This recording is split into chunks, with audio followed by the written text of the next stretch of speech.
Muy buenos días, queridos días. hermanos, que sean bienvenidos en este lugar. Hoy nos toca nuevamente compartir la palabra del Señor y me siento realmente gozoso porque, como se dice normalmente, me toca nuevamente exponer la palabra de Dios y para mí es una bendición porque aparte que yo comparto con ustedes, primeramente yo me enseño, para mí mismo es la enseñanza y me ayuda a crecer, me ayuda a escudriñar más la palabra de Dios y eso es bueno para un hermano, un maestro que está preparando los mensajes. Es lindo eso porque nos ayuda primeramente a nosotros y luego compartimos con ustedes, ¿verdad? Ese es nuestro humilde deseo en el Señor. Y hoy día el Señor nos quiere hablar, Dios, a través de mi persona. Y hace tiempo que estuve pensando sobre este punto y sería bueno realmente hablar de una persona, de un hombre maravilloso, del cual sabemos que es Jesús, ¿verdad?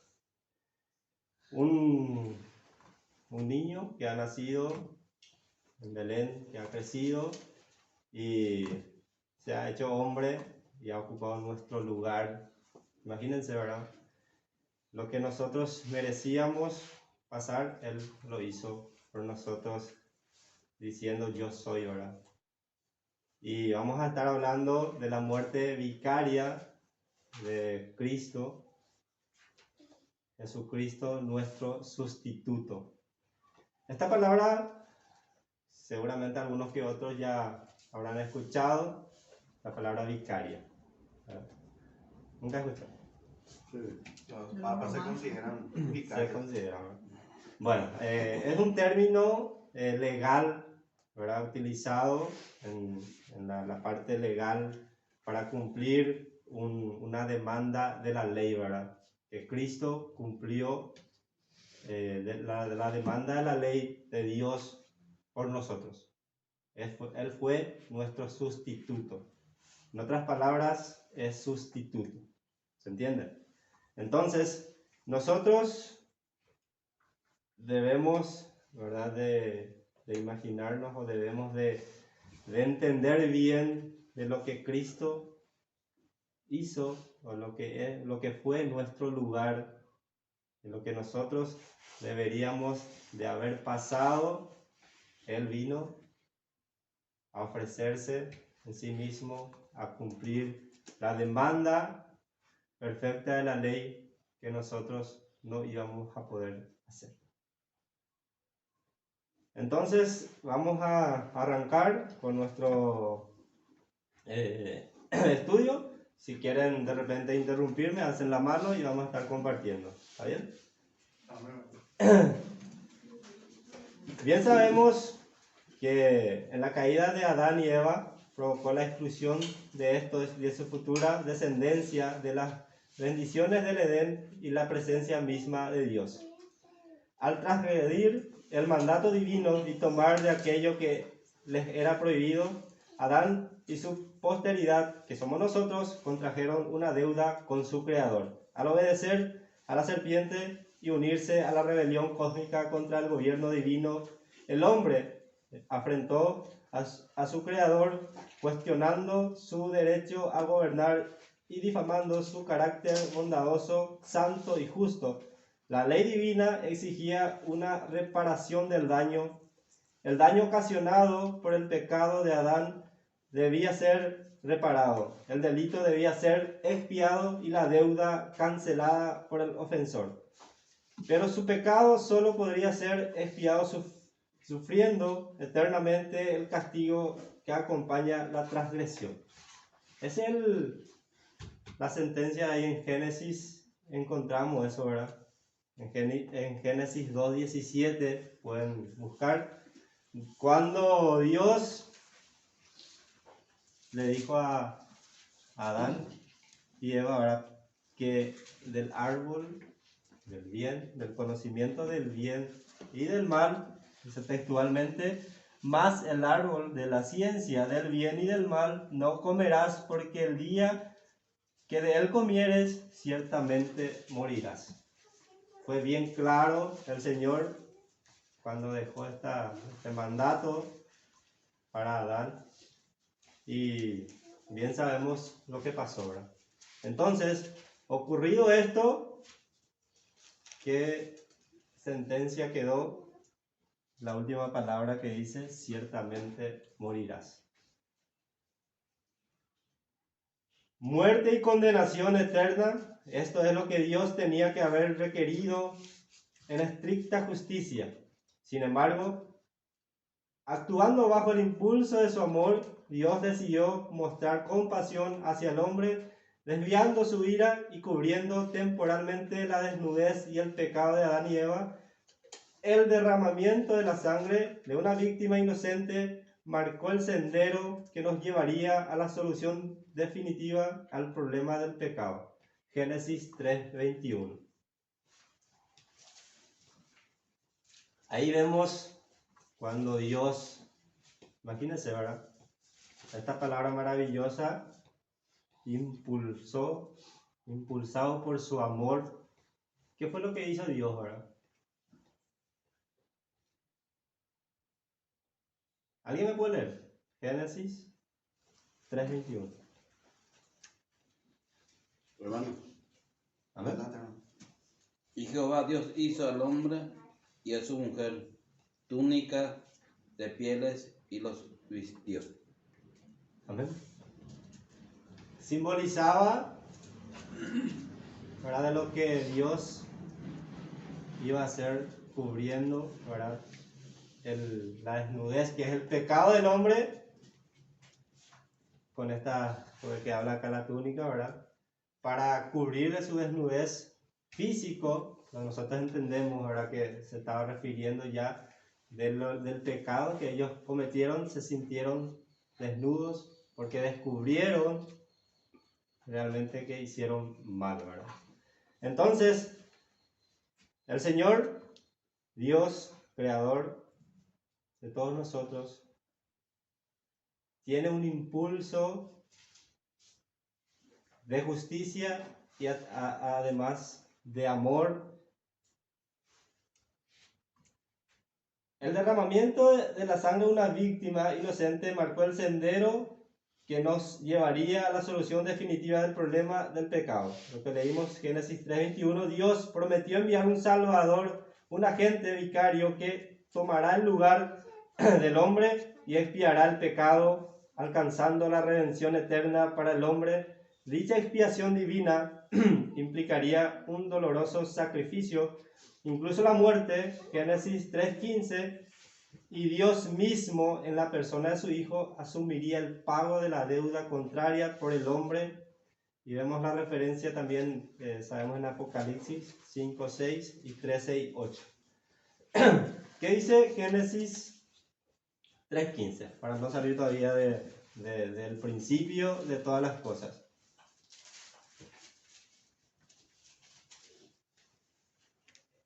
Y pondré enemistad entre ti y la mujer, y entre tu simiente y la simiente suya. Esta te herirá en la cabeza, y tú le herirás en el calcañar. Amén. Bueno.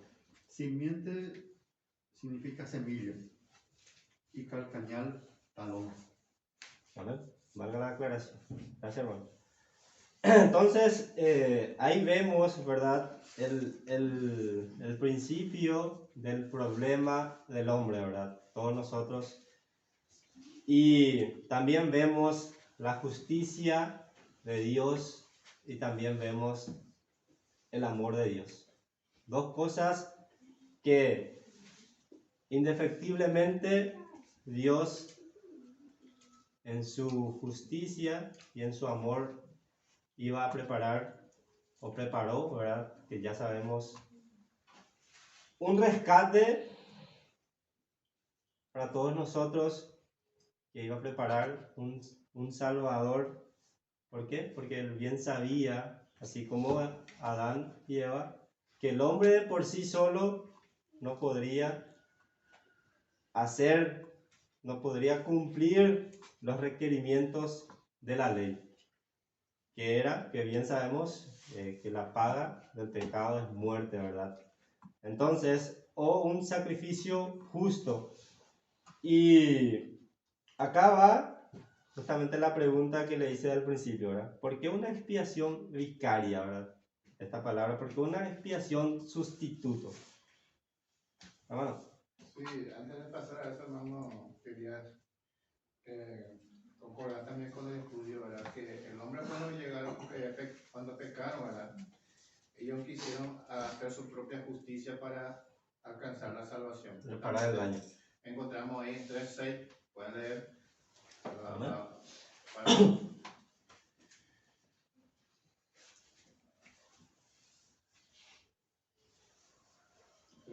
Génesis 3:6. Dice, y vio la mujer que el árbol era bueno para comer y era agradable a los ojos, y el árbol codiciable para alcanzar la sabiduría, y tomó de su fruto y comió y dio también a su marido, el cual comió así como ella. ¿Y el 7?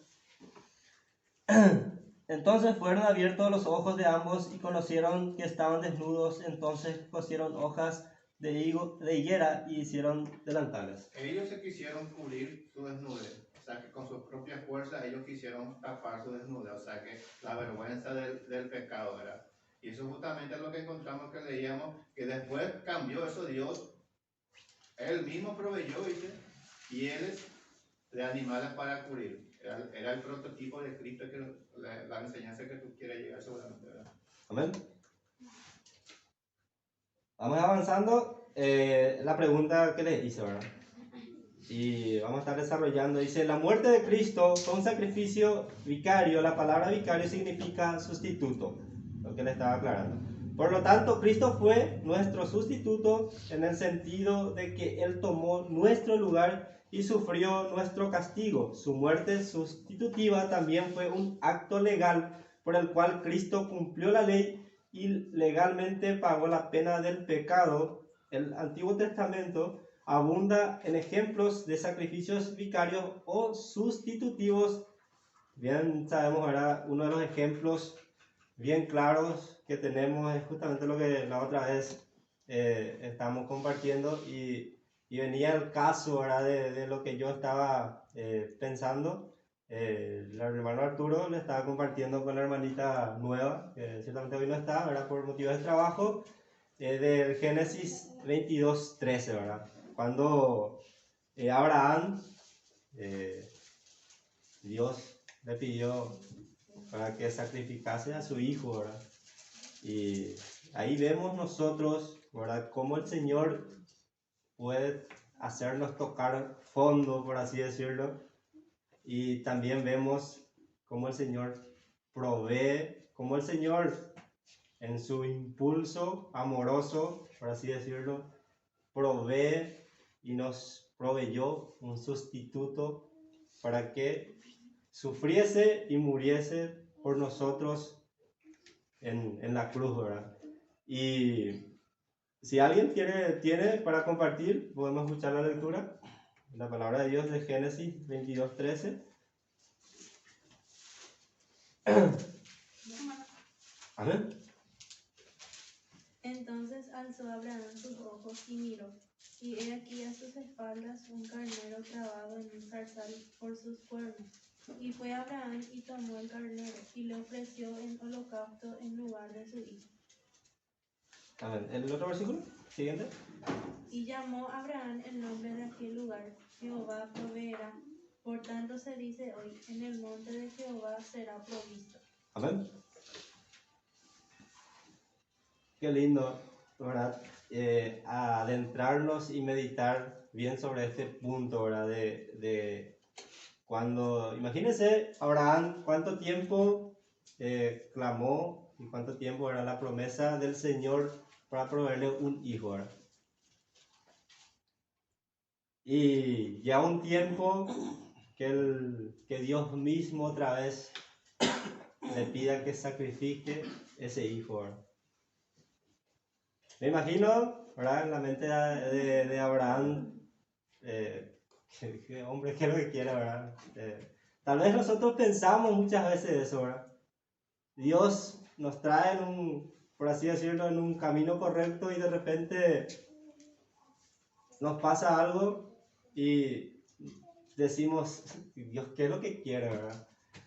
Y muchas veces somos tan cuestionadores de las cosas que el Señor hace y no pensamos realmente que el Señor, todo lo que hace para nosotros es bueno. Desde el punto de vista de Dios, para con sus hijos, nunca va a ser malo. Solamente nosotros vemos desde un ángulo que pareciera ser que nos conviene, pero a la vez estamos errados. Eso es lo que pasó con Abraham, ¿verdad? Cuando el Señor, pero Abraham, debemos ser como Abraham, de tener esa fe, esa convicción de que Dios, todo lo que hace, todo lo que ordena, es bueno para nosotros. Llegado el momento, ¿verdad? Vemos que cuando Abraham iba a sacrificar a su hijo Isaac, Dios le habló. Con una sola palabra le detuvo y le mostró que Él realmente tiene el control de todas las cosas. Amén. Amén.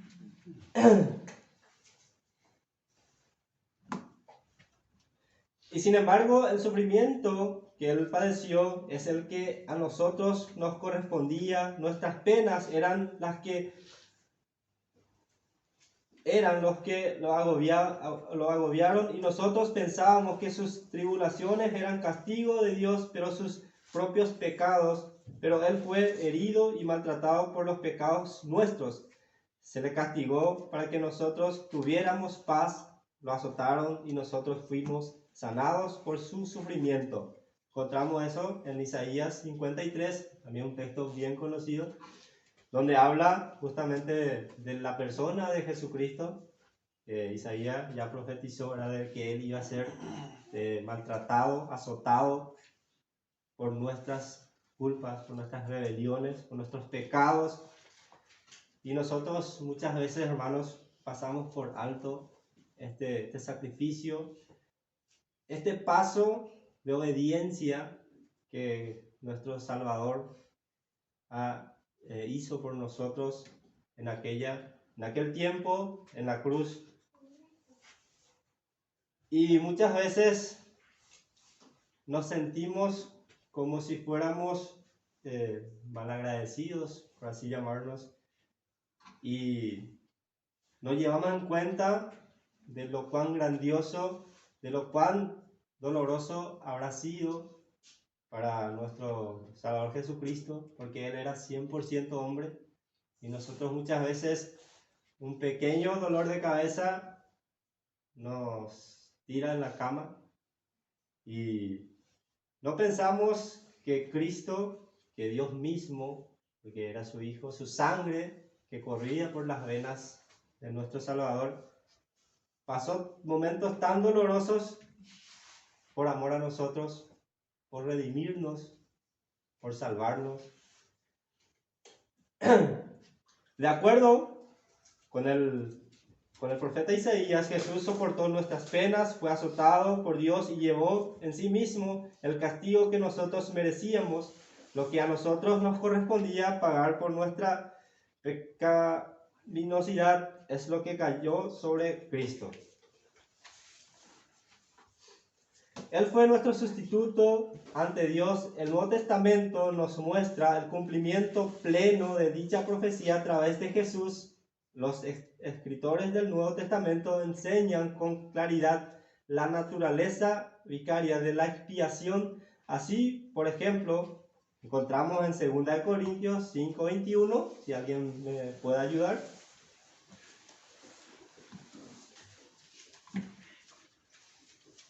Donde Pablo afirma: Dios tomó a Cristo, que no tenía pecado, y puso sobre él nuestro pecado para declararnos justos por medio de Cristo. ¿Quién tiene? 2 Corintios 5:21.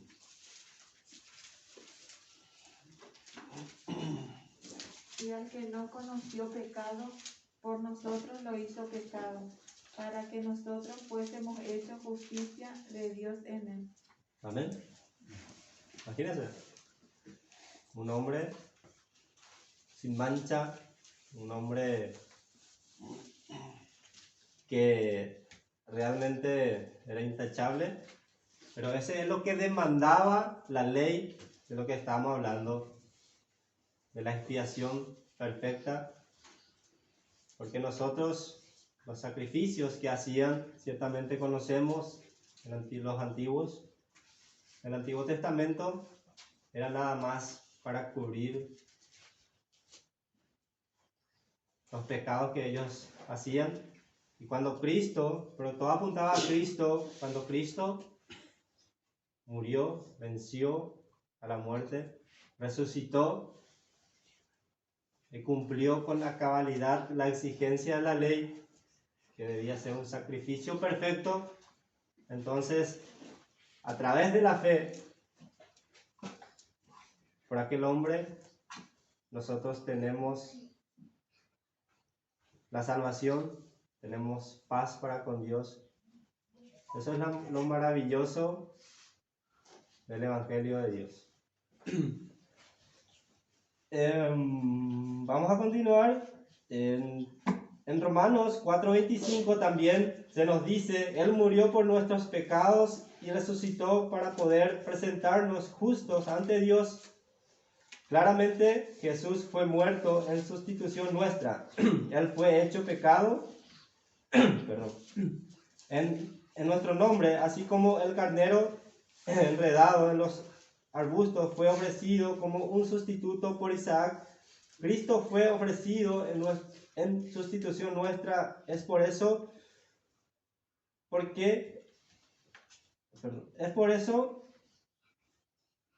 porque lo que la Biblia dice, que Jesús se hizo pecado en sustitución nuestra, que fue herido y azotado a causa de nuestras transgresiones, que llevó nuestras penas y dolencias, que fue traspasado por nuestras transgresiones y molido por nuestras rebeliones e iniquidades. Jesús hizo lo que no podíamos hacer por nosotros mismos. Él tomó nuestro lugar y llevó nuestros pecados en su cuerpo en la cruz. Cristo mismo llevó en su cuerpo nuestros pecados en la cruz para que muramos al pecado y llevemos una vida justa. Cristo fue herido para que ustedes fueran sanados. Esto encontramos en 1 Pedro 2:24, ¿verdad? De lo que, hablando de la persona de Cristo, él tuvo que pasar realmente mal, ¿verdad? Para que cumpliese todos los requerimientos de la ley y así poder satisfacer lo que Dios quería. Y con su muerte sustitutiva, Cristo llegó a ser la propiciación ante Dios por nuestros pecados. Nosotros muchas veces, y sabemos, ¿verdad?, que hay ciertos hombres o ciertas enseñanzas, ¿verdad?, que a través de nuestras obras, de nuestro buen comportamiento, vamos a satisfacer los requerimientos de Dios, ¿verdad? O se puede satisfacer los requerimientos de Dios, ¿verdad? Pero bien sabemos a través de la Escritura que eso es imposible. ¿Por qué? Porque somos tan falibles, porque somos tan, ¿cómo podríamos decir? Llorones, por así decirlo, que sentimos cualquier dolencia que no podemos aguantar. Pero Cristo padeció, aguantó, llegó a la meta, que era la cruz, y venció. Y vamos a estar llegando a una conclusión de que cuando Cristo llegó, cuando Cristo iba a expiar, ciertamente proclamó una palabra que para aquel tiempo era también usado en los tribunales cuando dijo consumado es, ¿verdad? Traducido en español. Y ahí ciertamente la gente entendió, ¿verdad? Que es lo que realmente Cristo hizo, ¿verdad? Vamos a estar llegando a esa conclusión. Si no tiene alguna palabra, vamos a estar continuando. Se yo cuando sea ay. Hermano, aparte del dolor físico que él padeció por nosotros, lo que a él más le dolió fue que se separara de su padre, ¿verdad? Porque él exclamó ya en su último suspiro, Dios mío, ¿por qué me has abandonado? Porque él nunca estuvo separado de su padre. Y él lo abandonó y eso fue lo que le dolió bastante también al Señor.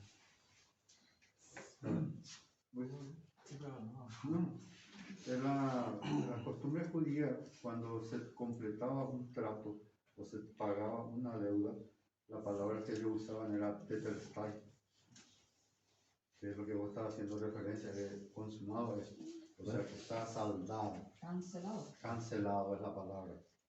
Ciertamente. Tetelestai. A ver, bueno. No, justamente también, yo estoy recordando más todo esto ahora que estamos estudiando y que tuve una conversación con una persona ahora en esta semana, lo cual no sé cómo llegamos a la conclusión, ¿verdad? O a la idea esta de que yo le dije que su padre mismo fue el encargado de que Jesús tenga que morir, le dije así, ¿verdad? Y me está diciendo, me dice, vos estás enfermo, me dice, ¿verdad? Me está diciendo que no fueron los hombres los que mataron a Cristo, sino que su propio padre, me dice, estás loco, me dice así, ¿verdad? Sin embargo, nosotros encontramos en la palabra de Dios que dice en Isaías capítulo 53 que su padre quiso quebrantarlo, ¿verdad? Por nuestra causa, ciertamente. Pero el responsable principal es, allá en el último vamos a encontrar, si buscamos culpable, es Dios. Dios es el que cargó a Jesucristo todo el pecado del mundo para que él tenga que aborrecerlo con esa ira y esa ira sea desatada por él, ¿verdad? Entonces, muchos realmente no piensan que fueron los romanos, que fueron los judíos, pero detrás de todo esto, Pedro también hablando ahora a los judíos le dice, en el predeterminado consejo de Dios, ¿verdad? Dejó que Poncio Pilato y Herodes se unieran para que Cristo padeciese. Entonces, eso más quería aportar yo, ¿verdad? Ya que muchas veces tenemos esa ignorancia, menos de ese sentido de que sea Dios el responsable principal por amor a nosotros. Y eso es en el texto más conocido de la Biblia, se encuentra en Juan 3:16, que dice que Dios entregó a su Hijo por amor. Para salvar al mundo, no para condenar. Amén. ¿Ahora? No, estoy de acuerdo con lo que dijo, porque realmente, si uno se pone a pensar que nosotros tenemos hijos, ¿quién de nosotros sería capaz de entregar a su hijo por nosotros mismos acá? Si alguno te dice, bueno, por todos los hermanos que están acá, yo voy a sacrificar a tu hijo, y ustedes van a ser salvos. No creo que uno quiera ceder su hijo, ¿verdad? Y Dios hizo eso. Amén. Y ahí no podemos mencionar el amor que sentía por nosotros para entregar a su único hijo. Sabía todo lo que él iba a pasar. El sufrimiento, se le escupió en la cara, todo lo que pasó por amor a nosotros. Y esa parte es lo que nosotros tenemos que dimensionar, hasta dónde llegó su amor. Amén. Por eso es lo que entregó a su hijo también, para que podamos ser salvos. Amén. Me imagino yo, ¿verdad? Cuando en el camino del Calvario, cuando ciertamente tengo una idea, ¿verdad? De las películas y demás cosas, ¿verdad? Cuando este hombre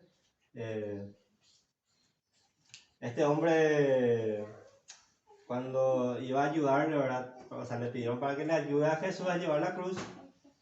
Imagino yo, ¿verdad? Que se le pasó por la mente también de que él podría ser crucificado de repente.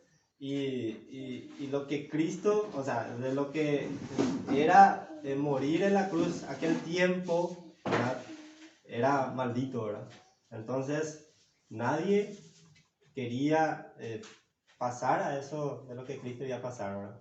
De llevar una cruz y morir por la cruz, ¿verdad? Y ¿cómo se llama? Si me hacen igual si me ojo, ¿sí? No. Es que Él le pidió para que le ayude a Jesús, ¿verdad? Primeramente él se negó, ¿verdad? No quería, tipo, acercarse, ¿verdad? Entonces, nosotros muchas veces somos así, ¿verdad? Y justamente en Romanos 3:25, a que Dios exhibió públicamente como propiciación por su sangre a través de la fe, como demostración de su justicia, porque en su tolerancia Dios pasó por alto los pecados cometidos anteriormente. Esta palabra públicamente, ¿verdad? Nosotros hoy en día actuamos como agente secreto, ¿verdad? Y en cierta manera también me incluyo, ¿verdad? En ciertos lugares no queremos vivir públicamente lo que somos realmente o lo que creemos ser, o si somos convencidos ser, ¿verdad? En el contexto, ¿verdad? de la reconciliación, el ministerio de la reconciliación también habla, ¿verdad? De que Cristo exhibió públicamente, ¿verdad? De lo que Él hizo, y nosotros no queremos muchas veces demostrarnos públicamente que somos cristianos. Y Él no se avergüenza, dice, de nosotros, y nosotros muchas veces nos avergonzamos de Él. Y no queremos proclamar públicamente de que somos soldados de Cristo y de que estamos interesados realmente por las almas que Cristo murió en la cruz por ellos también. Para meditar un poquito sobre ese punto también. Un nuevo término es aquí incorporado en nuestro entendimiento de la expiación de Cristo. Él es nuestra propiciación ante Dios. La palabra propiciación implica la eliminación de la ira al ofrecer un regalo propiciatorio. Es algo que tiene la virtud de hacer propicio o favorable.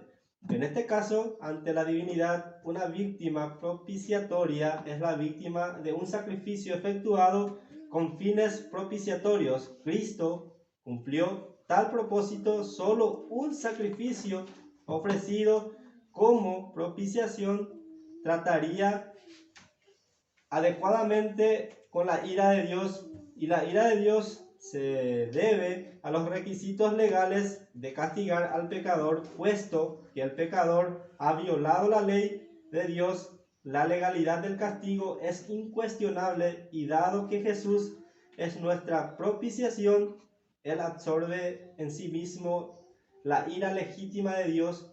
Su sacrificio fue para evitar que la ira justa de Dios se derramara sobre nosotros, los pecadores, dado que la ley de Dios debe cumplirse y no puede ignorarse. Es apropiado que la ley se cumpla. Jesús es el que cumplió la ley y nunca pecó. Encontramos eso en 1 Pedro 2:22. Si tienen para anotar o si me están siguiendo, pueden ir corroborando. Si quieren darle lectura, adelante. El cual no hizo pecado, ni se halló engaño en su boca. Amén. Pero Él llevó nuestros pecados en su cuerpo en la cruz. Ahí no, hermano, puedes en 24. Amén.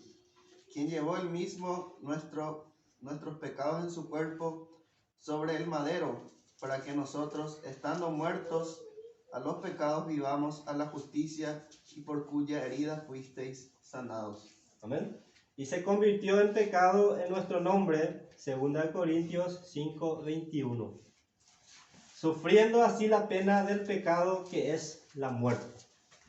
La paga del pecado es muerte. ¿Te leo, hermano? Amén. Al que no conoció pecado, por nosotros lo hizo pecado, para que nosotros fuésemos hechos justicia de Dios en él. Amén. La única forma de que el hombre pueda ser declarado justo delante de Dios es a través de Cristo.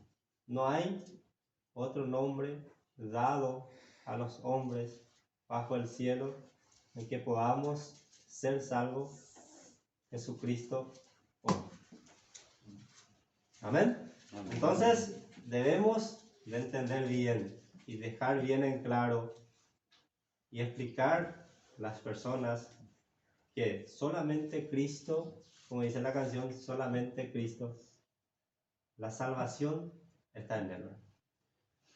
Que ese hombre que vino a través de la Virgen María, que nació, creció, estaba ocupado en los asuntos de su padre, inició su ministerio, cumplió con la cabalidad las exigencias de Dios, no conoció pecado, hizo la obra perfecta en la cruz, murió, resucitó y nos dio vida eterna a través de la fe en él. No, Sí. él sí tiene derecho de tener el título del sumo pontífice, que se atribuye, no se acreditan los papas, que solamente Cristo cumplió eso para que pueda tener contacto directo con el Padre. Porque el Papa es un hombre más que nosotros, Claro, igual o peor que nosotros. tal vez. Hermano, una pregunta. ¿No? Sí. Dice que en los primeros tiempos, cuando Dios le dijo a Adán y Eva que cuando cometían ese pecado, ciertamente morirán. Pero yo sé que no lo entienden, ¿verdad? Pero Dios le estaba hablando a él, pero ellos no murieron ese día. Siguieron. 900 años no sé qué vivieron. Sí. Y se refería a la muerte espiritual. Claro. Eso nomás quería tocar un poquito también para que... Yo sé que la gente sabe lo que Sí. se trata de eso, ¿verdad? Pero Sí, ciertamente la palabra ahí en su definición es la separación, ¿verdad? Del hombre, ¿verdad? De Dios, ¿verdad? Habla sobre ese punto de su creador. Bueno, Y este sacrificio expiatorio que Jesucristo hizo por nosotros es tan diferente justamente a todos los sacrificios que se hacían en el Antiguo Testamento. ¿Por qué? Porque anteriormente se hacía solamente para cubrir los pecados. Lo que Cristo hizo por nosotros lo hizo una vez y para siempre. Por eso en Juan 1:29 dice justamente, si podemos mirar Juan 1:29. sí, amén. Si alguien puede leer Juan 1:29, con esto el Señor nos dice que no solamente cubre el pecado, sino que también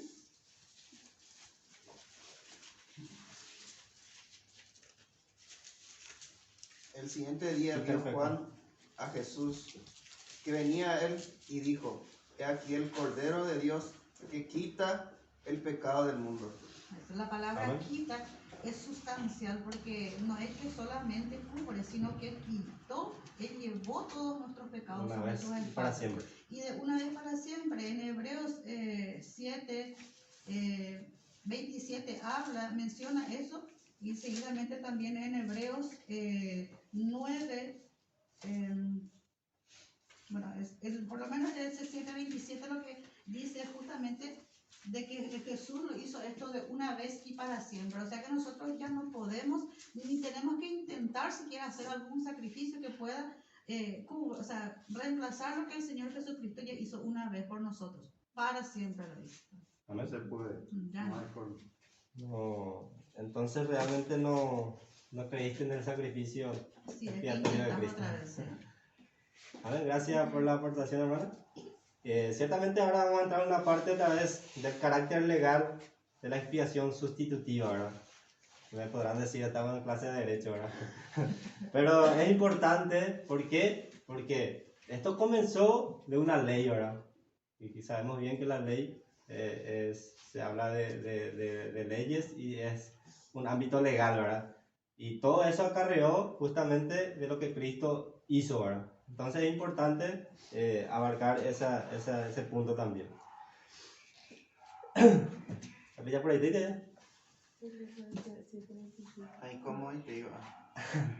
Bueno, y le damos las gracias a la hermana y somos empáticos con ella porque ella pidió para que estemos acá. Estamos en línea.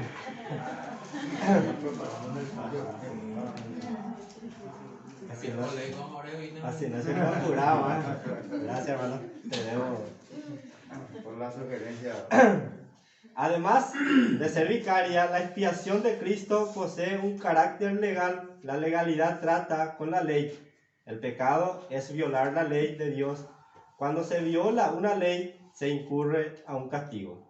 ¿Amén? No hay castigo sin ley y no hay ley sin castigo.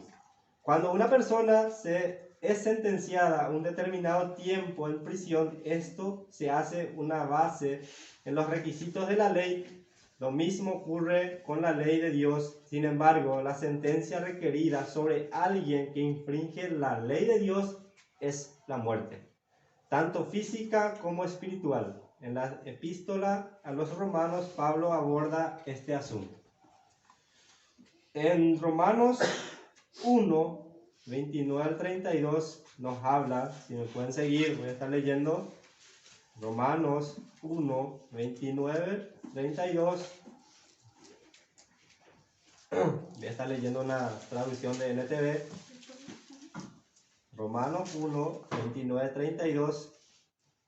Se llenaron de toda clase de perversión, pecados, avaricia, odio, envidia, homicidios, peleas, engaños, conductas maliciosas y chismes. Son traidores, insolentes, arrogantes, fanfarrones y gente que odia a Dios.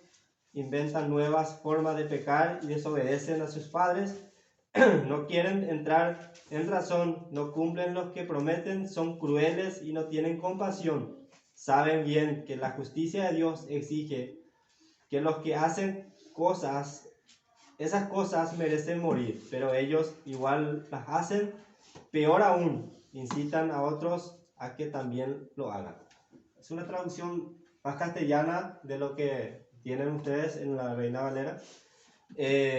Bien, Pablo, ¿verdad? Explica en esta parte de su carta que los hombres, cómo somos o cómo éramos, ¿verdad?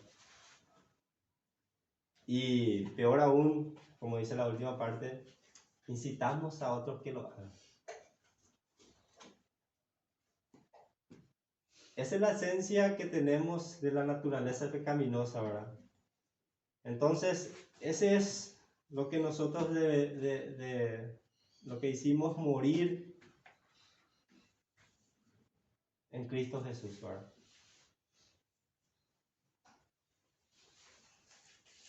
Y los hombres que están sin Cristo están así, tal y cual como Pablo lo describe, ¿verdad? Tal vez un poco escondido, o tal vez públicamente están haciendo estas cosas, ¿verdad? ¿Y qué es lo que le espera? Como dice acá, como el hermano también está explicando, ciertamente morirás, ¿verdad? No hay otro camino. Eso es delito y pecado. Delitos y pecados. Pues la paga que deja el pecado es la muerte, pero el regalo que Dios da es la vida eterna por medio de Cristo Jesús nuestro Señor. Romanos 6:23.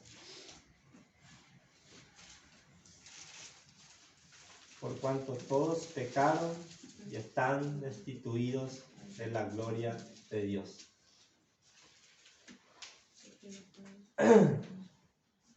La palabra de Dios es clara. A causa del pecado, la humanidad entera ha sido sentenciada a muerte. Esto debido a la violación de la ley de Dios. Por lo tanto, los seres humanos somos legalmente culpables ante Dios porque infringimos su ley. Esa es la sentencia que estaba sellada por nuestras palabras. Y en Cristo Jesús,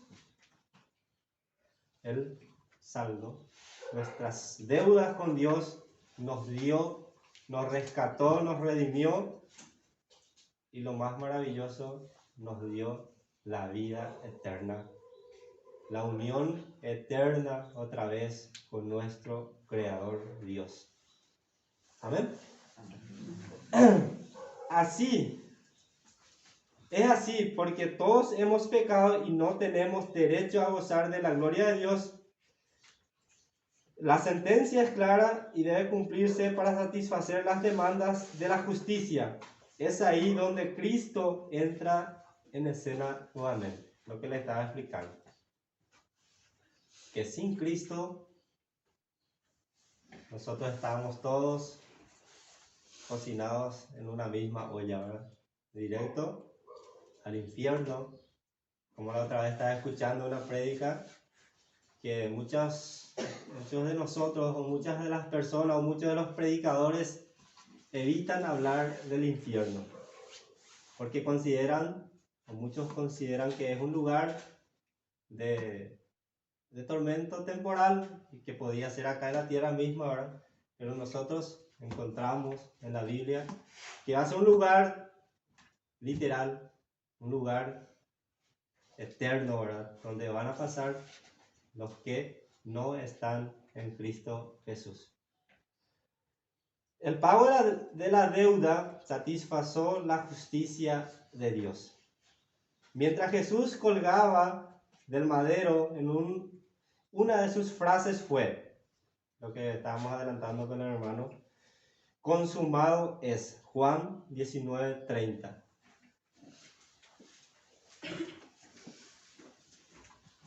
Juan 19:30, dicha expresión se traduce del griego tetelestai, lo que el hermano...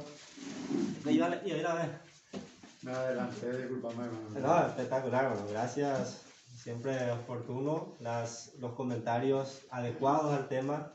Les agradezco ciertamente. Un término legal de esa época, tetelestai, significa está terminado.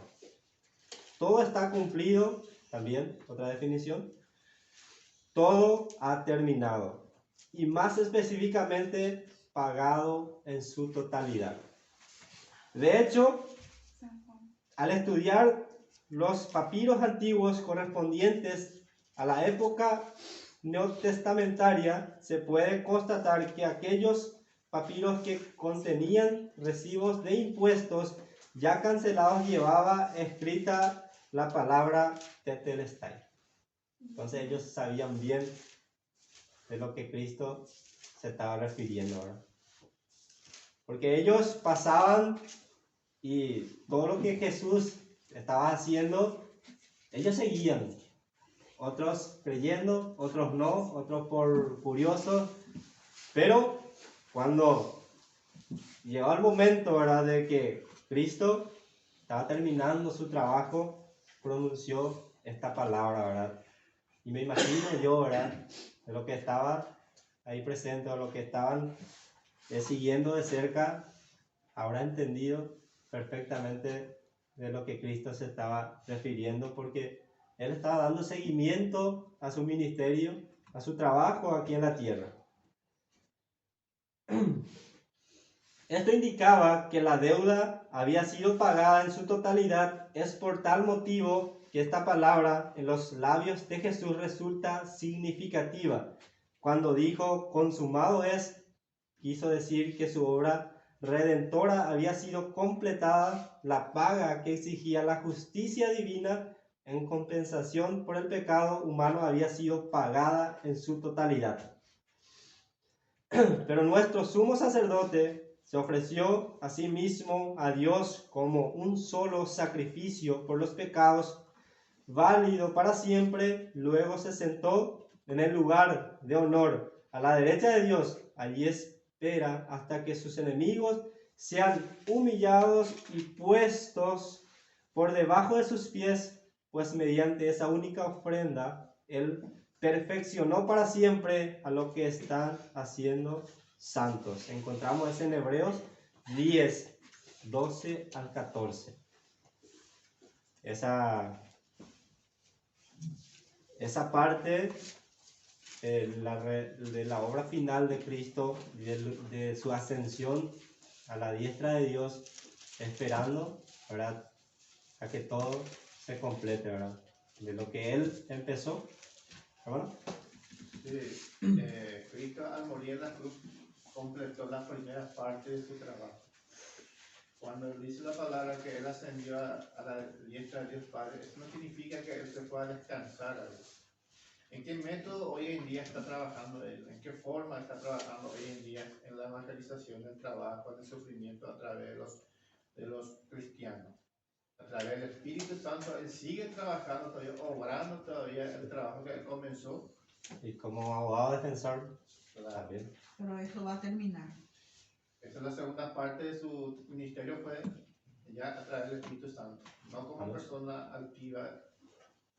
Sí, porque dijo él a sus apóstoles, ¿verdad?, que es necesario que yo vaya para que venga el Consolador, ¿verdad? Entonces, ahí se completa, ¿verdad?, la tercera parte de la Trinidad, la deidad de Dios. Y es, bueno, hermano, gracias. Para ir terminando, Jesús conocía la ley, la cultura de la época, y precisamente por ello eligió utilizar la palabra tetelestai, que se usaba en declaraciones legales en el antiguo Israel cuando una deuda legal había sido pagada en su totalidad. ¿Por qué era esto legalmente necesario? Porque el pecado solo tiene poder debido a la ley, legalidad de Dios. La ley tiene un castigo y el castigo es la muerte. Pablo enseña esto claramente en 1 Corintios 15:56. 1 Corintios 15:56.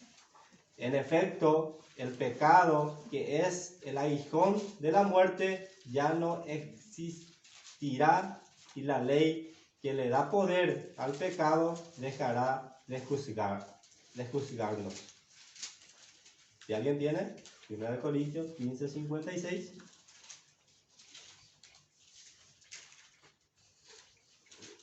¿Quieres que se lea? Por favor. Ya que el aguijón de la muerte es el pecado, y el poder del pecado, la ley. ¿Hasta ahí? ¿Hasta ahí? Sí, está bien. Amén. Ahí entendemos claramente, ¿verdad?, de que la ley, donde nos dirigía, ¿verdad?, donde nos tenía, y con eso también, ¿verdad?, no decimos, por así decirlo, que la ley en sí ha terminado, ¿verdad? Bien sabemos nosotros que igual siendo hijos de Dios, tenemos que vivir conforme al mandato de Dios de cómo conducirnos como hijos, ¿verdad? Ciertamente sigue para nosotros el no mentir, el no robar, todas esas cosas. No es que somos declarados libres de eso, ¿verdad? ¿Se entiende? En conclusión, toda la obra expiatoria de Cristo fue una acción legal donde Jesús sustituyó a los pecadores y pagó el requisito legal del castigo del pecado, la muerte. Esto es lo que, sin lugar a duda, enseñan las Escrituras. Consumado es. Qué maravilloso grito de victoria, ¿verdad? Imagínense, ¿verdad? Nuestro amado Salvador, después de todo lo que hizo, es un grito ciertamente de victoria, de la demanda de Dios. Y nosotros debemos de meditar bien en esto, ¿verdad? Jesús no murió como un mártir judío más. Su afirmación de que todo está terminado es el grito victorioso de nuestro sustituto, nuestro representante, el cumplimiento de una tarea en nuestro nombre que nunca podríamos lograr por nosotros mismos. En la cruz, Jesús pagó de forma perfecta, completa y cabal la pena personal impuesta sobre cada uno de nosotros debido a nuestros pecados individuales.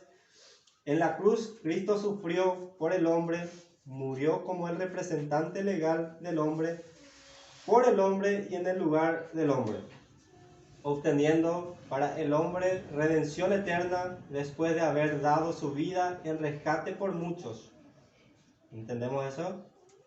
Según la palabra de Mateo, en su capítulo 20, versículo 28, si pueden darme lectura, Mateo 20, 28, y esta es la verdad más gloriosa de nuestra fe, las buenas nuevas de nuestra salvación por medio de la fe en Cristo, nuestro gran representante.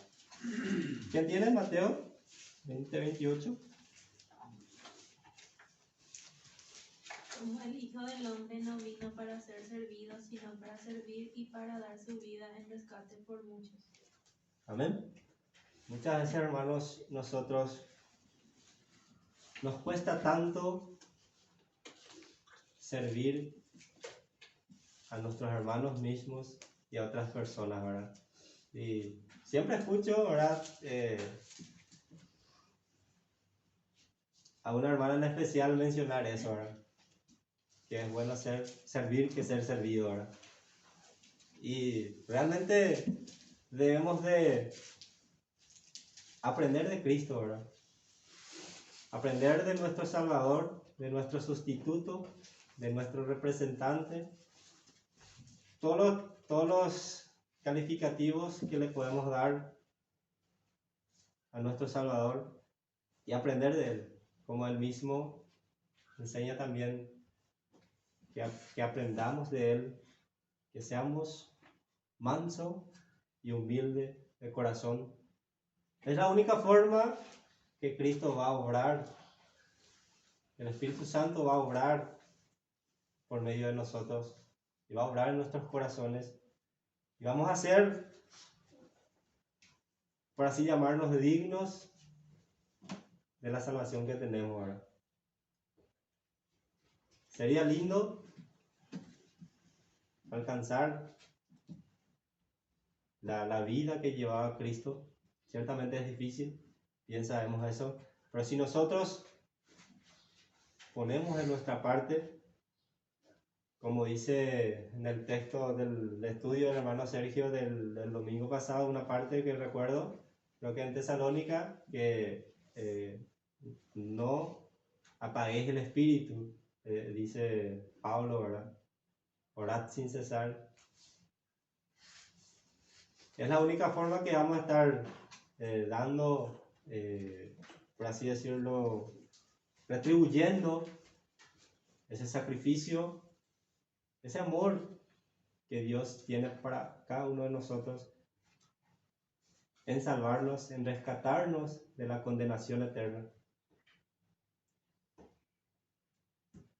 Y dar gracias a Dios en todo y por todo lo que hizo y está haciendo a favor nuestro. ¿Amén? Hasta ahí de mi parte.